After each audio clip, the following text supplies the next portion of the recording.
Good afternoon, everyone. Welcome to the FTD webinar titled, Why Being Nimble is Necessary for Your Floral Business in 2022. With 30 plus years of retail experience as her guide, we're pleased to welcome back Lynn Switnowski-Barrett, President of Creative Business Consulting Group. As a quick housekeeping note, Lynn will be taking questions throughout the session. If you have a question, simply type it in the chat box in the toolbar at the bottom of your screen. All right, let's get started. Welcome, Lynn. Thanks, Janet. Well, happy 2022, everybody. I cannot believe we've got to March 15th already. I don't know how that happened, but we are. You've been past Valentine's Day. The next one up is Easter and Mother's Day. So, and a big 2022 ahead of you. So I'm excited to be here, whether you're live or listening to this on a recorded session. Please note, I'm sure Janet will mention afterwards, but if you want to get a copy of this presentation, reach out to Janet, reach out to me. My goal, and certainly working with you guys, is to make sure that I can give you as much information as possible. And a copy of the presentation is always a great reference tool. So today, we're going to talk about that interesting and elusive word nimble. And I would imagine that you're between that and the word, I'm going to use air quotes here, pivot, since the March, almost 2 years ago today, the great COVID shutdown almost, that you've heard the word a lot, and what does it mean and how does it relate to your floral business, and why are we even here talking about it today? And I promise you, without ever having been through COVID, as a studier of consumers and how consumers deal with retail businesses, whether that's floral, businesses like yours or any consumer business, I have been talking about businesses needing to be nimble for a very long time. With the adaptation of different ways of marketing, with the purchase cycle getting much shorter, the consumers have a lot of flexibility, and they want the businesses that they do business with to have that same flexibility. And nimbleness, flexibility, those two words are synonymous. And so I want to talk to you about real life adaptations of how your business can be nimble. Not sure who's on the call today. Some of you may own your businesses. Some of you may work as managers of your businesses. Some of you may be outsourced professionals. So however you come at it, kind of look at the lens I'm providing as with what you do in your responsibility for the business. How do you move that forward? So let's get started. First and foremost, what is the definition of nimble? And that may sound like a pedantic way to start, but if I could get you guys to stay in this space for the whole time, the quick and light movement or action, right? Quick to comprehend. And we're going to talk about nimble in a lot of ways for your business, quick to comprehend, new ways of doing things, trying new ways of doing things. Nimble is not a speedy reactive response. You can plan for your floral business to be nimble. In fact, I would love you to be nimble and think of it as a speedy and effective. So the idea of planning to be nimble, I'm going to assess.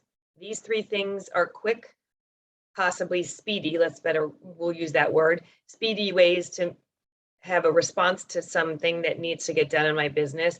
And I am choosing the most effective of those. The key here is I am choosing and I am deciding to do something. And therein lies the really important thing to think about. Making an analysis or making a determination is a great word, that you have to do something, and then thinking about what that is strategically, and then implementing it quickly, speedily. It's not reactive. It is a strategic response. And that is where your business in 2022 and beyond is going to need to be. So I'm going to be a little bit, I don't know if contrary is the right word here, but I'm going to make you think. And I'm going to ask you to think about what prohibits your floral business from being as nimble as possible. And if you are the owners of those businesses, you have a majority stake, partners, if you're the managers of those businesses, I'm going to ask you to look inward for a second and ask if potentially something you're doing or how you're managing your business is the reason that your business isn't flexible, isn't, agile and nimble, and that your participation is the problem. One of the things that we do as human beings is we try and not make mistakes, right? Maybe as a kid, you're allowed to make a mistake and maybe your parents will punish you. But as you get older, whether that's high school or college or your working life or owning your floral business, we have become conditioned with making a mistake could be costly. And that's true. So, but if we don't if we don't think about things in a broader sense and we don't allow for potential new ideas to come in, are we stifling our business? I love the quote here: the most valuable thing you can make is a mistake. As a 5 and a 6-year-old, that's how you learn things, right? As a mid-40s, mid-50s, whatever business owner, we strive for perfectionism, and that is absolutely contrary to a nimble business, right? You rule with an iron fist, do it my way or the highway. And how does that work? Does your staff respond in a negative way to that? Have you not introduced new technology, new merchandising techniques, new marketing techniques because your strive for being perfect at something, dotting every I, crossing every T, has led you to sort of what I call paralysis from, I can't do anything because I don't know it perfectly. The new mantra business mindset, and again, it doesn't happen overnight, but this is the start in introducing new concepts. It's time to relax, trust that you are really good at what you do. You've built a great business, okay? You have people, customers that love your business. And frankly, as this new generation of customers comes in, they're hearing about your business from other people. So in a way, you've gotten their trust as well. And therefore, you got to trust that you're doing it well and that introducing potentially new ways of doing business could be an enhancement to your business. There's just not enough time, hours in the day for you to do everything perfectly or to choose not to do it at all. I like to say, the only thing I can't do, I can give you lots of business advice, I can give you know-how, I cannot give you a 25th hour in the day. But what I can do is give you the courage to trust your internal, impulses, and to say you inherently know sort of the right things for your business. Allow there to be a new way of doing that right thing, and your business will get even better. So ask yourself, are you the blocker? Related to perfectionism, sort of the same, but a little bit different, is do you insist that your staff and employees be perfect, as in how you micromanage them? Do you spend too much of your time overseeing the work of the people that work for you, and therefore they're stifled, their creativity is not, in full bloom, and we're in a creative business. So, the meme here, right, is your employee saying, no, I'm definitely better, when somebody stands over my shoulder and watches everything I do and assesses me along the way. No, that's just not how life works. That's not how business works. Again, this goes back to trusting them, trusting that you know how to train somebody, whether that's to create a design, whether that's to work your POS system, whether that's to merchandise if you have a store, whether that's to make your deliveries. If you have a good, robust training system, and you train them appropriately and spend the time to train them, then follow up on them and check in with them and, make sure that they're, learning and continuing to follow the procedures you set in place. The new Nimble mantra: teach them well and let them fly. Give them ability to show you how good they are. And your micromanagement, certainly if you've had to hire new staff in the last few years, I'm sure that we could all sit here and talk about possible understanding how micromanagement doesn't work with the new potential pool of employees for your business. They need to be trained. It's your business. You can certainly get them, but there's a way of getting around the micromanagement, do it my way, tough authoritarian, as in gaining consensus, giving them confidence so that they become a valuable member of the team and potentially bring you new ideas. Then business gets better because of your team, not only the way that you know how to do it, because of somebody's new way. And that's a really, really good thing for your business. So your nimbleness about, not needing to be perfect, with your trusting in their ability and letting your employees, if you will, off leash in an appropriate amount of time, and giving them the idea that once they are trained, you will give them this freedom. You absolutely need to train your staff appropriately. There is a part of you at the beginning of their employment that says, hey, this is how I need to manage you and here's why, but here's what's going to happen and when, once I'm sure that you have the tools you need to succeed in this business.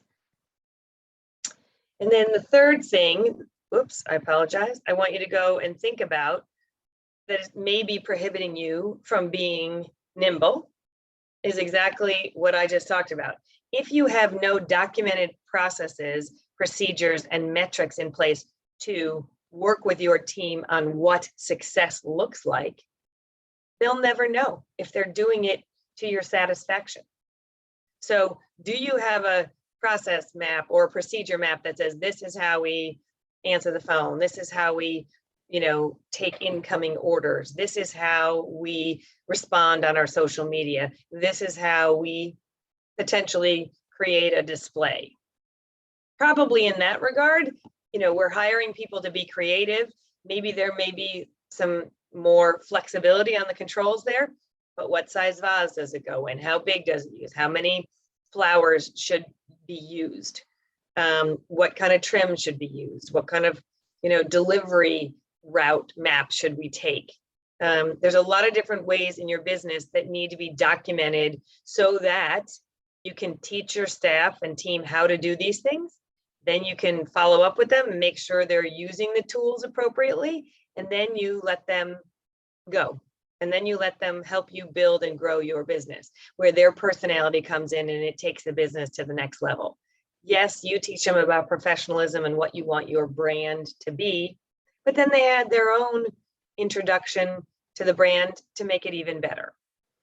So the way that I've described this here, your new Nimble mantra: create a plan, follow the plan, write a process map, and invite your team to input to give you new ideas. Maybe you have a process map in place. Yay for you. When's the last time you looked at it? The entire world has certainly changed in the last 2 years. If you haven't updated your processes and procedures, now would be a good time to do it. There's a story having nothing to do with flowers, having to do with the car business. And it's years ago, if any of you remember Lee Iacocca, his first day on the job at Chrysler, he came in and everybody had a big banquet in the boardroom, and there was coffee and donuts and all the executives were there ready to get to work. He came into the boardroom, he said, hello, let's get to work. He took his jacket off, he rolled up his sleeves, and he walked onto the plant floor, because he knew that where Chrysler was at that moment was in a bad place, and that the solution to the problem was going to be found on the floor and not sitting in a boardroom. I'm giving you that to think about you. Where are opportunities for your business? Where are potential bottlenecks in your business? And potentially the people that work on your business with you could help you solve some of those problems and maybe help you write some of the procedures in a little bit more effective way. That is the goal of being a nimble business owner. Instead of being perfect, I have to be open to being okay and getting things done, open to new ideas. I can't micromanage. And in fact, I need to document, and maybe I am not looking at things from the most efficient, effective way possible for my business in 2022. And that I've got really good people on my team who could help me do that. So that's a way to think about it. Lynn, we've got a question. Oh, sure. I'm excited. Good for you. Everybody, that's a great segue. Janet, remind them, keep asking for questions. I'll try to do the same. I'm glad somebody piped in. What do we have? So this person feels like they are the only one, they like the way they do things themselves. So they prefer to just tell their staff what to do. And, instead of like leaving it open. Why is that bad? Because they just want to make sure it gets done the way they want it done. Well, whoever that is, I respect you. I'm sure that you have a great, successful business and have gotten it to this stage by doing things in the manner that most suited you. As we move into the consumer economy of 2022, and this has been going on for several years, the consumer has a lot more control. The consumer can shut off, if you will, paying attention to your floral business because they don't like what you look like on social media, because you've gotten reviews that, somebody was in your store and you were talking to a sales associate or you responded to them poorly. So I'm not saying you're negative in what you're doing. You've done a great job getting to this point. Where I think the upside is newness and freshness and new ideas. And that's where your business is going to succeed going forward. You may be a 30-year business owner and at 65 years old, you're ready to sell the business. You want to get out of it. Good for you. But to maximize the value of your business, to showcase that you have introduced new ideas, that you will have a team who is creative and you welcome their ideas. Frankly, if someone buys the business, that's going to be their team. So, the lack of morale and motivation and their ability to do anything other than their assigned task will be a detriment to a new potential owner. If you don't sell the business, if you're in it and you just started and that's your management style is to sort of be a director as opposed to a cruise director, and I don't want to use the word dictator, but as somebody who tells people what to do and doesn't really let them sort of flourish, that's going to inhibit you from getting new employees and mostly from new ideas. So it has nothing to do with your past and your history. It has to do with the future, where consumers want to be and they want a free-flowing new idea. And new ideas could be new designs. New ideas could be new ways of delivering the business. It could be new interactions that you have with customers. So those things didn't exist 5, 10, 20, 30 years ago. And the new approaches to the floral business in 2022 going forward, I just want you to take a look at them and assess where they may be appropriate for your business. And sort of, if you don't allow that newness into your business, you may limit the future growth potential. In fact, I say may as a kind way, but I am positive that you will leave dollars on the table for your business because somebody will choose to shop somewhere else who has new, fresh ideas. So I don't want you to miss that. You guys are here. I want to make sure you're constantly thinking about newness. By the way, somebody here has adapted some new policies already. Some of you may be down this road already. And just because you assess an idea, it does not mean that I'm sitting here saying you have to take every new idea that somebody gives you. But what you do have to do to create a nimble business, assess it, understand why it would work, what are the costs associated with it. Maybe it doesn't work now. That's okay too, but at least you're open to new ideas. Hopefully that makes some sense. Okay, so let's talk about beyond you. Let's talk about some ideas here. And again, I don't think you're the blocker for your business. You are the key linchpin to your business. But if we could add some flexibility, agility, nimbleness, I think your business can get even better. So let's talk about some ideas. It starts with you. Obviously, my assumption is that you're here and you're open to learning and listening for new ideas. So be open-minded, almost to a fault, I would say. Complacency, as we've talked about, is the first barrier to nimbleness. Just because you've always done it a certain way does not mean that that way will be the only way for time and memoriam. As I said, it doesn't mean you have to adapt. It means you have to assess the landscape and determine if adaptation is necessary.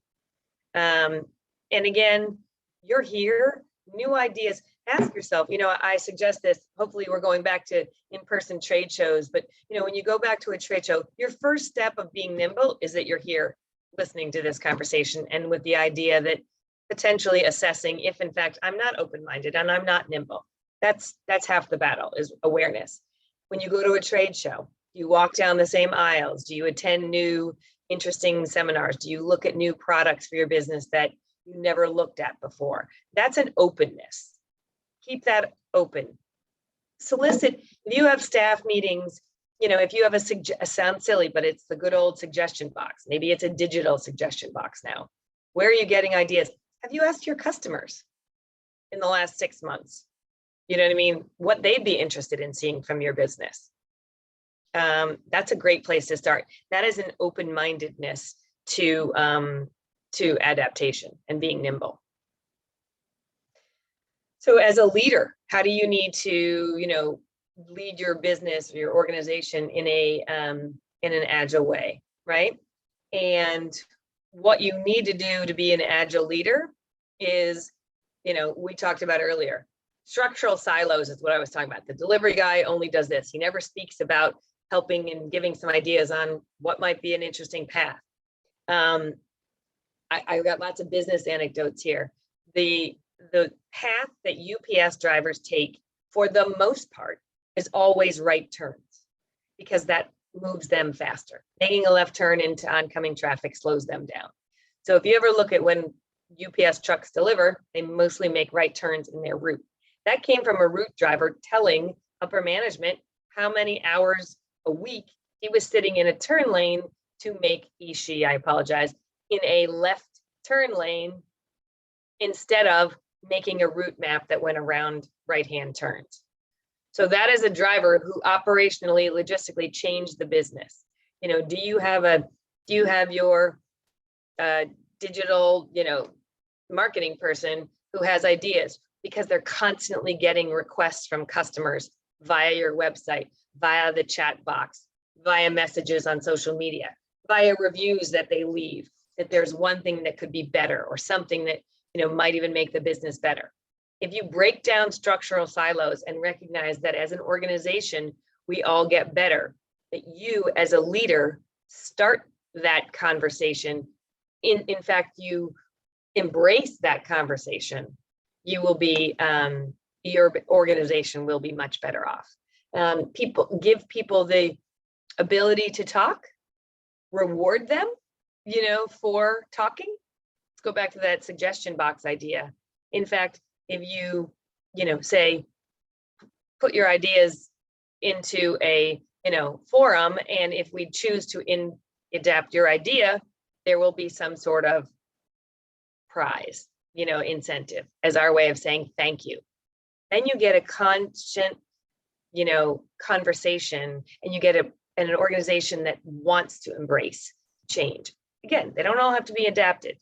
But create a business culture, if you hear here, where you work together toward shared goals, right? This gives you, intelligent risk taking. Okay, I'm not going to be laughed at by my boss, by the owner of the business when I come up with an idea. I'm going to be encouraged to make that suggestion, and it's going to be assessed. It may not always work, but it's going to be assessed. So that's what an agile leader does. And I left this here again, this checklist here. Look at how your leadership style is. What are the traits that you do? And then what do you need to work on? Some of the organizational traits, right? The next one is is the most difficult. Create the ability to change quickly.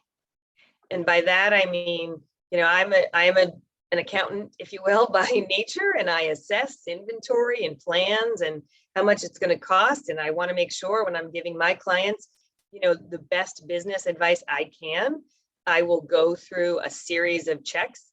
I have, 10, 20 things that I think about, but that's okay. My job is to assess all of them and then give you back information that will help your business, turn, if you will, as quickly as it can. Think of the same thing. Give yourself a week. I'm going to think about this for a week. I'm going to reach out for a week. Maybe not a new POS system, maybe not a new rent, on a new location, maybe not opening a second location. Obviously, some decisions need longer term, much more comprehensive research and thought process. But on things that can change your business, how do you change your social media strategy because your sales are down, or they're down to last year, they're up, but they're not as much as the industry average. We haven't sold this, type of floral arrangement in a long time. Why? I've got 3 ideas that I can do. Let's implement 1, 2, or 3 quickly in order to try and get those sales, flowing again. Same thing with technology. When you decide that you want to assess your business and what's missing and how are you missing the connection to your customers, how are you missing a connection to suppliers, how are you missing a connection to your staff because of how you're dealing with technology or how you've integrated technology into your business. Other than wholesale changing your POS system, your inventory planning system, which again takes some research. But once you set your mind to it, give a goal. I want to do this in 2022.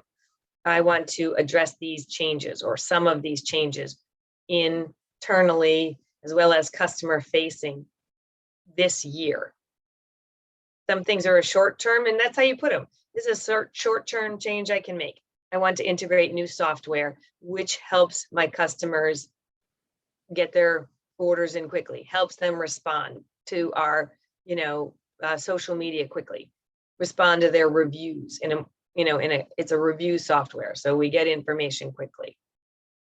Okay. It doesn't all have to be that your business is paralyzed because I need to make a big decision. So I've got to, go and spend a year thinking about it. Talking about technology. Sorry, let me make sure that you understand. When I use the word technology, that is I apologize. That is a platform and where it's housed, right? It is a cloud-based technology. It is a computer-based technology. I want to make sure that you hear me say digital elements. Where does your business currently integrate a digital element? And that would be, I am involved with social media. That's a digital element. I sell on my Instagram page. That's a digital element. I have a mobile payment software. That's a technology. Okay. I accept Apple Pay. That is a technology that I used. So the reason that I distinctly differentiate them is because some of it is integrated into your systems. Some of it is integrated into how you speak to your customers.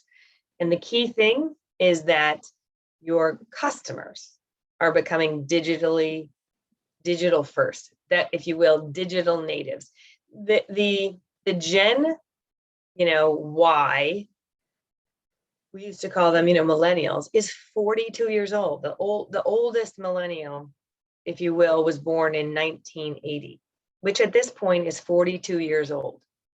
Full on great customers for your business who use technology and digital aspects to this phone. I always have it with me, is the scheduler of their lives. They've got a family planning calendar. They've got reminders on, set up on when they need to buy, flowers for Mother's Day, along with the gifts that they, want to send, their, digital photography.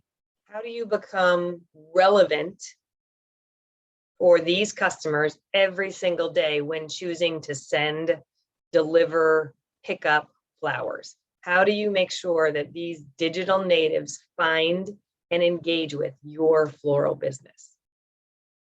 On an internal basis, how do you invest with technology and using digital elements to create efficiencies for your business, which is really what you all want, right? You want your business to be as efficient as possible, save as much money as possible, make as much money as possible, engage with customers in as many ways as possible. So that may be marketing. Certainly, we all know about social media marketing. Reviews are another form of marketing for sure.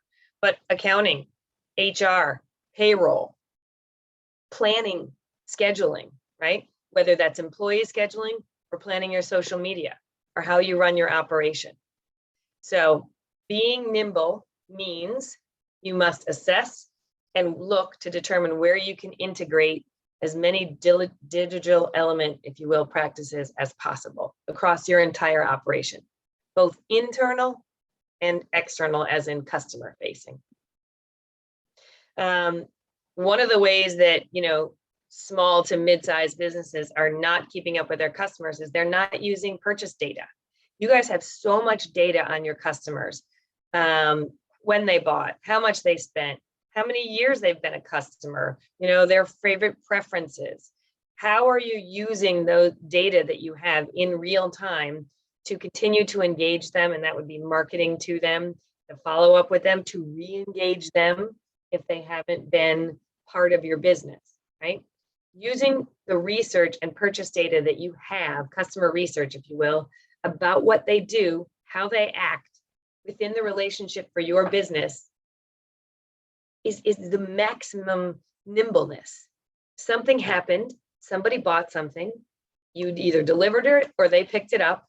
There was a cash transaction, not sure how, could have been cash, could have been a credit card, could have been Apple Pay, could have been a gift card. What flowers they requested, what was in it, maybe it was all plants.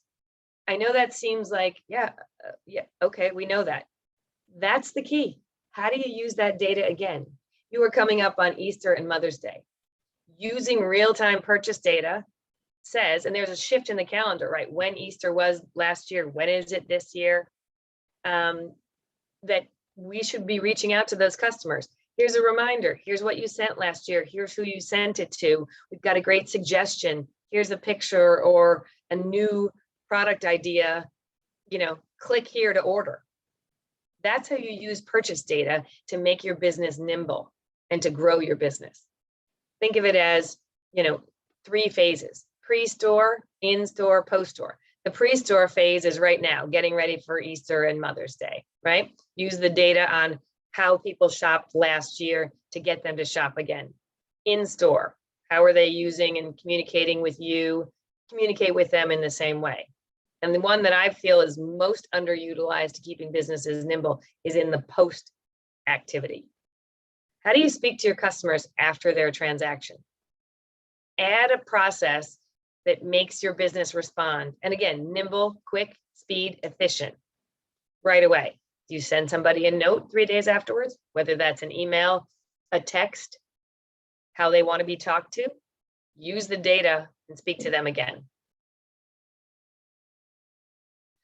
Another way for your business to be nimble, and this is responding to your customers and how they're changing. Your customers care about sustainability, ethical products. And because your customers care about it and your business is responsive or nimble, you potentially add sustainable business practices and then share that information with your customers. Again, nimbleness is assessing, what are my customers looking for? How does my business need to improve? And how can I position my business in those ways to satisfy those needs? Speedy. I use the word quickly, but speedily, right? So are there any ethical business practices, sustainable, that you could put in place that you would match your customers' desires and then tell them about it? Again, inclusion, diversity of imagery is a big deal today. So think about it. That is a response, whether it's your marketing imagery that you change, whether it's your cleaning products, and you could tell your customers about that next week. That's assessing an opportunity, recognizing that you can, be nimble and shift and get a good response from a customer very, very quickly. And that could help your business automatically. Or I should say immediately. How about that? I don't want to bring up the COVID word. And any other way to say the nimble approach that your business needs to take is that you have a solution and that you have a potential nimble approach. If the front door closes again tomorrow, sorry, you know what I'm saying? Again, how about that? What will you do? And remind your staff, your customers, put a plan in place that you can turn on in 12 hours so that you don't miss a beat. How are you going to talk to your customers? What are you going to do? How are you going to service them? Right? It's all about having a plan and being able to, the nimbleness here is being able to put it in place quickly. And the last topic here, I'm going to spend just 2 minutes talking about, 3 minutes, maybe I could spend all 30 minutes, 35 minutes talking about this, but as your customers and needs have evolved, so must your associate skill set. And this is one of those things that I really, really want you to think about in the regard of, I know you have trusty, loyal associates, and I'm really happy for that. But you have to ask yourself, if my customers are connecting with me digitally and they're engaging with me on social media, and my current staffing, situation is that I have associates who don't even want to pick up a phone or look at a computer or respond to somebody on Facebook, those two things don't match each other. That is not your business being nimble and responsive. Doesn't mean you can't train them. That's what if you need to, or frankly, in your next hire, improve your team. Better prepared, digitally savvy, professional sales associates will be the key. So what does that look like for your business? It may be that you need to have a flexible workforce. Okay, and by that I mean how many hours they work, how old they are, where they work.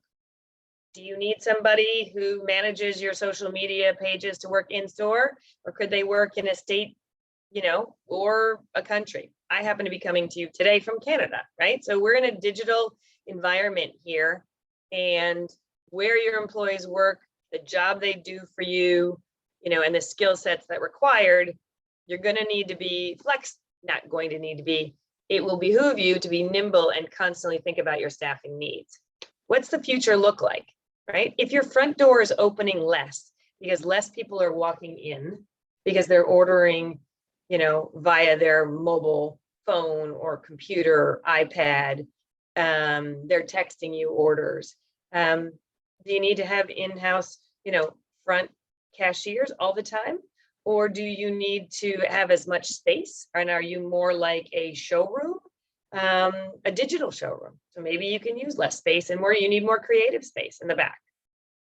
So a lot of staffing needs can be solved if you think about matching them with your customers, how they're shopping, what they're shopping for, and then also what you need to pay them. I appreciate everybody is saying, it's a big expense. It is. Every single business I'm planning for in 2022, I have changed the payroll assumptions to assign more income to, staffing.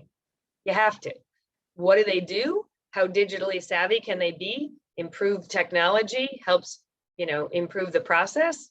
It's exactly how we are going to become more efficient and therefore more flexibility. If you have a 10 to 3 slot for creative development from someone whose kids work in school, that's a good use of staffing, right? But you need to be nimble to say, maybe somebody can come in for 2 hours and that's a good use of my time because they're really fast and they can produce X.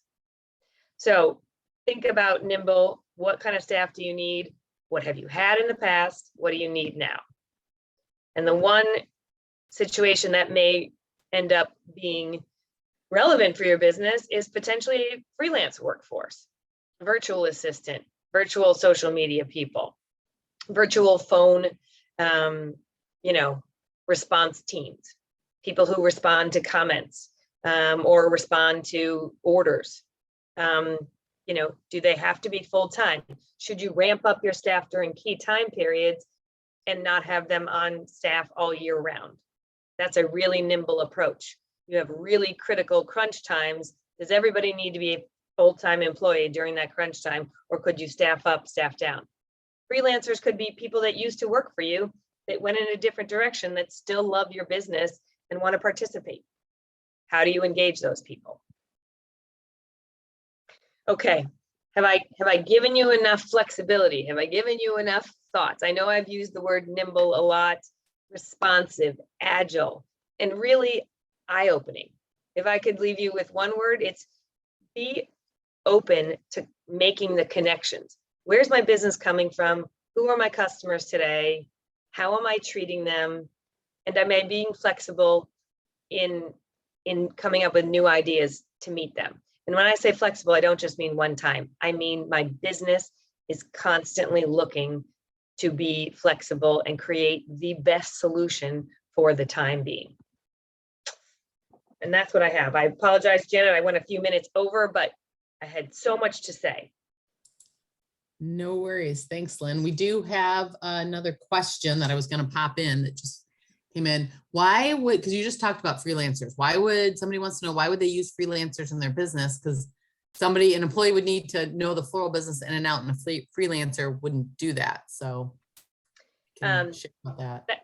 Yeah, no, that's a great question, except I'm going to tell you right now, you all have freelancers in your business. You may not call them freelancers, but you have an accountant, you have a bookkeeper, maybe you outsource your payroll.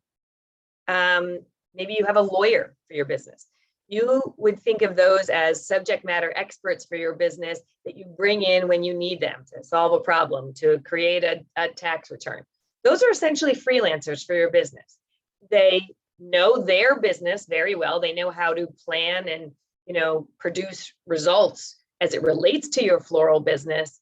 But in fact, they know the rules of engagement for how to do that. Think of a graphic designer, a social media manager, as the same thing. Because a social media manager is somebody who is constantly engaged in learning about how social media best works for all businesses, for all, you would hire someone that was in a direct to consumer business, a retail business per se. So that is somebody who studies the algorithms, knows how to use it. You and I might know more than you guys, but because I'm in this business and I work with clients on that. But trust me, there's people who create websites who I refer my business out to because they know zeros and ones and how to make a beautiful website, or how to make, the social media ads that I'd like to run work really well because they're the best keywords. So a freelancer is somebody that is a subject matter expert and that can help your business as it relates to that part of the business. And essentially, yes, you're paying for their expertise, but instead of you fumbling around and writing a social media post or doing a reel, or doing an IG story, you have somebody do it who can do it faster. Yes, you can direct them on what to do and what you want it to feel like and be like so that it represents your business, but they do hundreds of them in a week, and you may do one and you don't want to do it is the other thing, so you begrudge yourself doing it. So that's the value of freelancer. They're subject matter experts in a certain area of your business. You already have them, you just don't think of them that way. So expand your base for potential freelancers.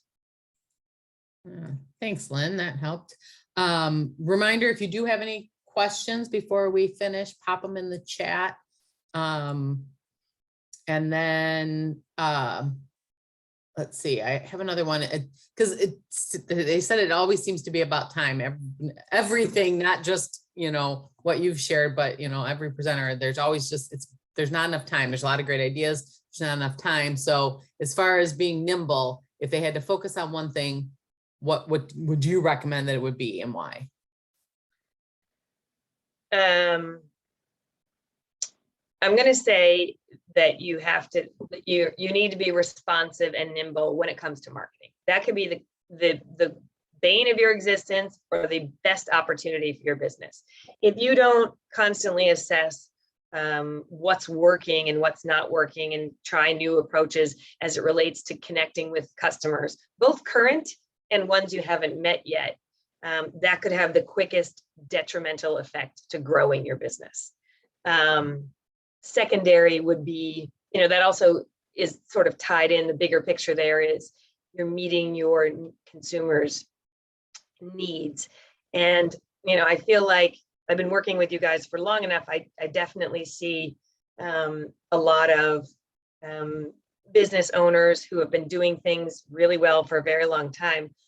Excuse me, but as the business has modernized quickly, they're falling behind where consumers are. And my fear is if you are a brick and mortar, floral business, that you're going to get left behind because the consumer will just go online. And I don't see that, online only. And that's a great option. And I want you to have that option. But I also want to make sure that you know that consumers do want to walk into businesses. It's not that we're all going to be sitting on our couches buying everything we need in the future. People do want to have a physical experience with brands like yours. So Janet, do you mind if I read this comment? There was a No, because comment I was from- going to do that, but I'd love to have you. Yeah, because I saw Yeah, that pop in. So somebody who joined us today, thank you for doing that, said we had about 20 volunteers helping us through local networking club and in turn donated much less than payroll, but it's still a large amount to the club. They did all the delivery, organizing, writing cards, cleaning, processing flowers to set up regular staff for success, to be able to focus on the main thing during that peak time. Kudos to you. That is amazing. That is out of the box thinking. That is, you know, a really, really great way of being flexible and nimble. I could preface this conversation by, you know, and she didn't write it, but there's probably somebody else who could write it and say, I couldn't find staff to work. I didn't know how to hire anybody. And so this was an idea that we came up with, and boom, it worked perfectly. Yes, it costs money, but certainly as you hear, less than if they had staffed those people.